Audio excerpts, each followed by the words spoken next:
My prediction, 17-0.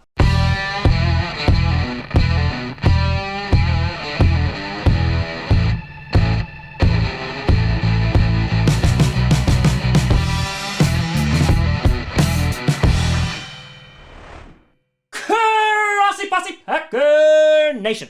Welcome to an episode of Packcast, the podcast where you don't have to be Packers fan, but it sure does help. I'm your host, Tom. Well, that was kind of the last exciting thing before the dark times. The dreaded offseason begins. Grossi, and today we are going to be going through the Green Bay mother-loving Packers schedule, doing a little prediction for wins and losses. And hopefully there's more wins than there are losses. Before we get to that, I want to do a big shout out and thank you to some brand new patrons and YouTube members. First on the Patreon side, thanks. We have Hutton Giljors joining once again, and Janine, a dentist, upping their subscription. A big shout out and thank you to you. And over on the YouTube member side of things, we have Burbrick, we have Chicken Salad, Sticks, and Zip. A big shout out and thank you to you all. So last night, the schedule was released, and a big shout out to the LA Chargers social media team who crushed it with their anime opening, whether it was references to Urban Meyer, Kyler Murray, the QB carousel of the Colts. It was just perfection. The Packers, they had some nice retro with the golf. You had the Lions going a little meta as well with some self-defense. But overall, they've definitely turned the schedule release into a spectacle, because they kind of just like slowly leaked it day by day. And then by the end, there was a whole bunch of leaks, but then there were fake accounts. The point is that the schedule is out and we finally can talk about it. So let's start off with week 1. And there's no better way to start than against the purple incarnation of Satan, the Minnesota Vikings, away in Minnesota. That's right. Hide your birds because they're going to be crashing into the stadium. The Packers taking on Zadarius Smith for the first time in a different shade of purple, and Zadarius Smith saying how excited he was playing against them, that's us, the Green Bay Packers. Now, here's the thing. I would like to say this is a win, right? You'd have a new head coach, KOC, Mr. Kevin O'Connell. It's a new regime. We're going to see trying to probably implement a new type of offense, get away from the Zimmer mindset. They beefed up their defense a little bit. Maybe they'll actually have a secondary this year. But the Packers also did not show up in week 1 last season, in that they went into Jacksonville to play the Saints and they got the crap beaten out of them. Now, I don't think that you'll have the same kind of suffering this season, but I think this definitely will be a challenging game. The Vikings usually steal one from us, so I wouldn't be surprised if it's here in Minnesota. So I'm going to schedule this kind of like could go either way. I'm leaning more towards a win, but I wouldn't be surprised if it was a first loss. Then week 2, you got the Chicago Bears, who is Sunday Night Football, because for some reason the Bears have 3 primetime games. And I don't mean that I was like, Packers fan, Bears, but like, why? I don't understand why. I don't think the Bears are going to be very good this year. This year is going to be all about figuring out, is Justin Fields the guy? Now, you had a game last year in which the Bears came out swinging in that first half, and then they made no adjustments, and then they got blown out for the rest of the game. I think the Packers will be able to take care of business week 2. Justin Fields still trying to find his footing and maybe somebody to throw to. But then again, so is Aaron Rodgers. So I think the Packers will get a win here. Following that, you got what is really the first tough test, and that is an away game against Tom Brady and the Tampa Bay Buccaneers. The Packers usually don't have a lot of luck or success in Florida. Look at last year and the year prior. But here, this could be a challenging game in which you're getting a little bit of a different Bucs team. We'll see if guys like Rob Gronkowski comes back. Antonio Brown is not going to be there unless he makes a miraculous return. And we'll see kind of what shape Tom Brady is in. He's probably going to be just fine.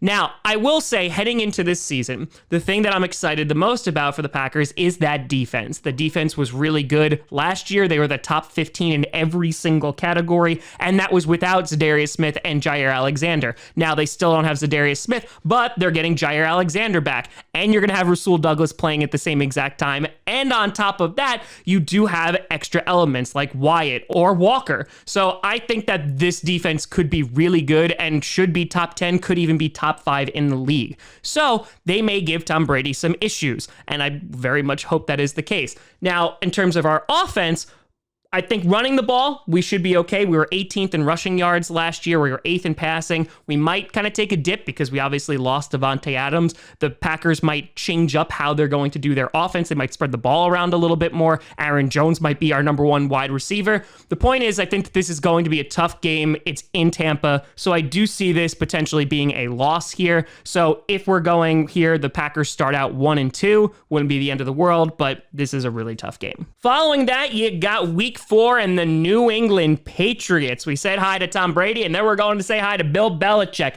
This is at Lambeau. Usually there's some classic games here. The Patriots have definitely gotten a better wide receiver core this year. They got Thornton in the draft, who ran a 4.28. On top of that, they got Parker from the Dolphins. So Mac Jones should have additional weapons. Plus, it's the second year for Mac Jones. I do think their defense is going to give him a lot of problems, meaning our defense. On top of that, I think the Packers should be able to handle their defense a bit because they've lost a few members. So because of that, I'm going to say this is a win for the Green Bay Packers. Following that, you got week 5 and the Green Bay Packers with their first game across the pond going up against the New Jersey Giants. The Giants should be improved from last year. No, that's raising the bar like centimeters, not really that much. New coach regime and Dable, I think that they will be better. Let's see if Saquon can be healthy. They got Thibodeau. On top of that, they got Evan Neal in the draft, so the trenches should be better. Could be a tough game on some weird soil, but I do think the Packers will be able to pick up the win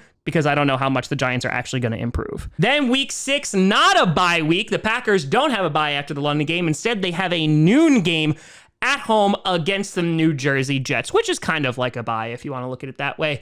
The Jets, another team, could be improved. Zach Wilson will have about a month and a half to kind of get into a groove. Struggled last year, but after he came back from injury, looked a bit better. That defense should be good. They got him some weapons in the draft. On top of that, getting tight ends from the Bengals. I think that the Jets will be better this year. That defense could be a little bit formidable, but I do think the Packers should be able to take care of business against both New Jersey teams, and this will be a W. Following that, you got week 7 against the Washington Commanders. The Commanders, who will be playing Thursday Night Football the week prior, so they get a little bit of a rest.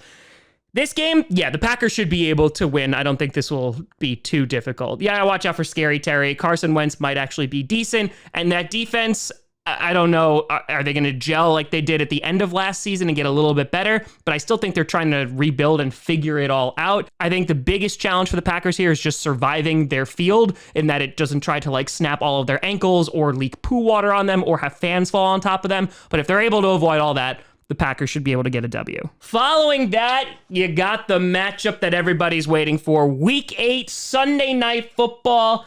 Packers going up against the Buffalo Bills. Josh Allen, Aaron Rodgers, first time they're meeting. The Bills coming off a bye as well. Not great for the Packers. This is going to be a challenging game. The Bills are 100% Super Bowl contenders. They should be Super Bowl favorites this year. I think the Packers in a hostile environment, though a very similar environment to Lambeau, that could be problematic. So here I do have the Packers losing this game against the Bills, but I am so freaking fracking excited to see it. Following that, you got week 9 against the Detroit Lions. The Lions, who stole Jamison Williams from me, and from that, I will never forgive you. Getting Aiden Hutchinson in the draft, just falling right into his lap. Thank you, Jaguars. The Lions, as I've said, are rebuilding the right way. They're rebuilding in the trenches. Amon-Ra St. Brown looked great last season. On top of that, the Lions, I think, are going to surprise some people. I don't think they're going to be a playoff team, but I think that they're going to really give some teams some problems. I do see the Packers taking care of business here, though. I think they'll be able to go into Detroit and win. So this will be a W here. Following that, you got week 10, Mike McCarthy's return to Lambeau Field. The Cowboys coming off a bye. Do you see the pattern here? Lots of teams coming off a bye to face the Green Bay Packers. This should be a really fun game. Zeke, who the hell knows if he's going to be any way decent. The Cowboys deciding to re-up on the offensive line, which I think was the smart move there because worst case scenario, they'll just hold every single play. Losing Amari Cooper, that's going to be a bit of a challenge, but they, of course, still have CeeDee Lamb, Michael Gallup, so they should still be okay in that department. Their offense should still be pretty darn good. The defense, Micah Parsons really leading the way last year. You had Diggs getting all those picks, though did give up a lot of yards. I think the Packers should be able to hold their own. I think our defense is going to give Dak a lot of problems, so because of that, I think they'll be getting a W. Then a short week. They're going to be taking on at home, back-to-back home games, the Tennessee Titans. The Titans were a bit neutered without A.J. Brown. They have a better pass rush than we played them last time, but we also were able to hold Derrick Henry to about 60 yards last time he came to Lambeau. It's a little bit earlier in the season, so might not have to worry about extreme snowfall, or it might not be bitter cold. But the Titans, I don't know what kind of team they're going to be this year. I don't know if they have a whole lot of faith in Ryan Tannehill based on their choices in the draft, and we'll see how their offense is going to function. I think this should be a tough game just because they are a physical team, and like I said, their defense could get after us, but we did draft a whole bunch of O-linemen. Jenkins is coming back, Bakhtiari is coming back, and so because of that, I feel pretty confident they'll be able to get the win. Then you're going to get a little bit of a reprieve and not play until Sunday Night Football, going into Philadelphia to take on the Eagles. This game, I think, could be tough. The Packers struggle against mobile QBs, which Jalen Hurts is. Who knows if he's going to be the guy? We should know by week 11. The Eagles kind of got bullied into running the football more by their fan base, and it worked out. They wound up getting into the playoffs, so they did have an easy schedule. I think their defense should be pretty good. On top of that, getting A.J. Brown, the guy whose old team we just played last week, I think that this could be a challenging game, and it's in Philadelphia. I actually see the Packers losing this game because I think it's one of those sneaky games on primetime that they could struggle. Now, again, if Jalen Hurts doesn't turn out to be the guy, then I think the Packers should be able to pick up the win, but I think they have enough weapons to be problematic. Following that, you're going to Soldier Field to take on the Chicago Bears once again. At this point, we will have an idea if Justin Fields is going to be successful or not. Same thing with week 2. I think they'll put up a fight, but I do think the Packers are the better football team. I think that our defense is going to give them a lot of problems. So because of that, I see us picking up the win. Week 14, we got a bye, and then week 15, Monday Night Football for our 5th and final primetime game against the Super Bowl champion LA Rams. Matthew Stafford coming to Lambeau. This should be a really exciting game. I love that this is on primetime. I think it's going to be a challenging game. The Rams, we'll kind of see if they are a similar team like they were last year. Hell, they didn't win a single game in November, and they still wound up winning the Super Bowl. I do like the Packers' chances here, though, because they do play the Rams very well in the cold. It is going to be late in the season, and so because of that, I think the Packers will be able to take advantage of that. I think A.J. Dillon's going to have himself a time, and because of that, I do think it'll be close, but I think the Packers should be able to pick up the win. Then week 16, the Packers are playing on Christmas once again,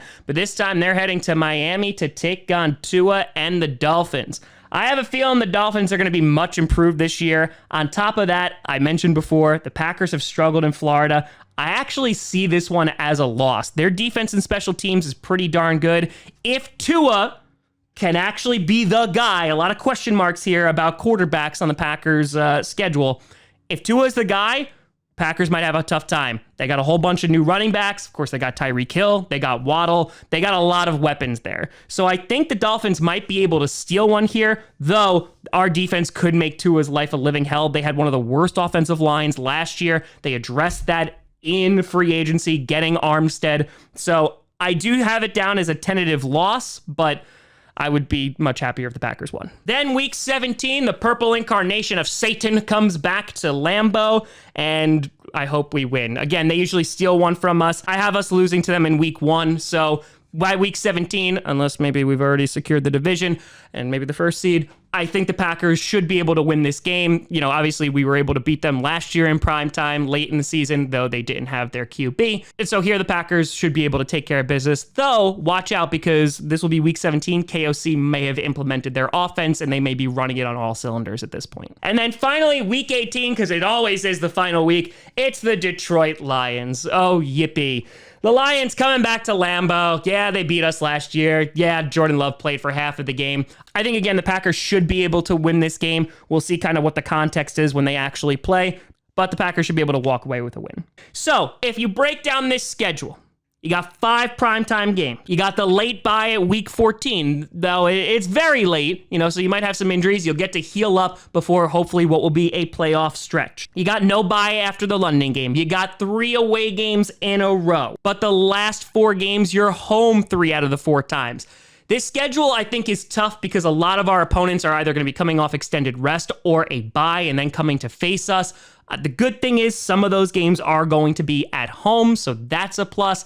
I think the Packers, they're going to have a pretty tough season. Though I will say, I think the Green Bay Packers are still going to be a good team. I know a lot of people are going to talk about the wide receivers and lack thereof, but I think that with this offense, with the weapons that we do have, Tunyon coming back, on top of that, how good that defense is going to be, I still think they're going to be pretty good. I think the floor of the Packers, barring any significant injury, is about 10-7. There's a few of these games that could go either way, but I do see them finishing around 12-5. I see some of the toughest games, of course, being against the Buccaneers. The Bills are going to be a really big challenge. Then you look at like sneaky teams like the Eagles, the Dolphins, the Rams, the Vikings. They could give us problems as well. I think we should be able to win a good chunk of those games, especially where there's questionable QB play. But I do have the Packers making the playoffs without any homerism. 12-5 would kind of be the consensus of where I'm at right now. But let me know what you think down in the comments below. How do you feel the Packers will fare this season? Let me know. You can always find me at TomGrossiComedy.com or TomGrossiComedy, all social media you see down below. Check out Podcast on SoundCloud, iTunes, Google Play Music, Spotify, and of course YouTube. And a big shout and thank you to all the patrons over patreon.com/TomGrossiComedy and the YouTube members. But thank you so much for watching. I'm Tom Grossi. And as always, go Pack Go.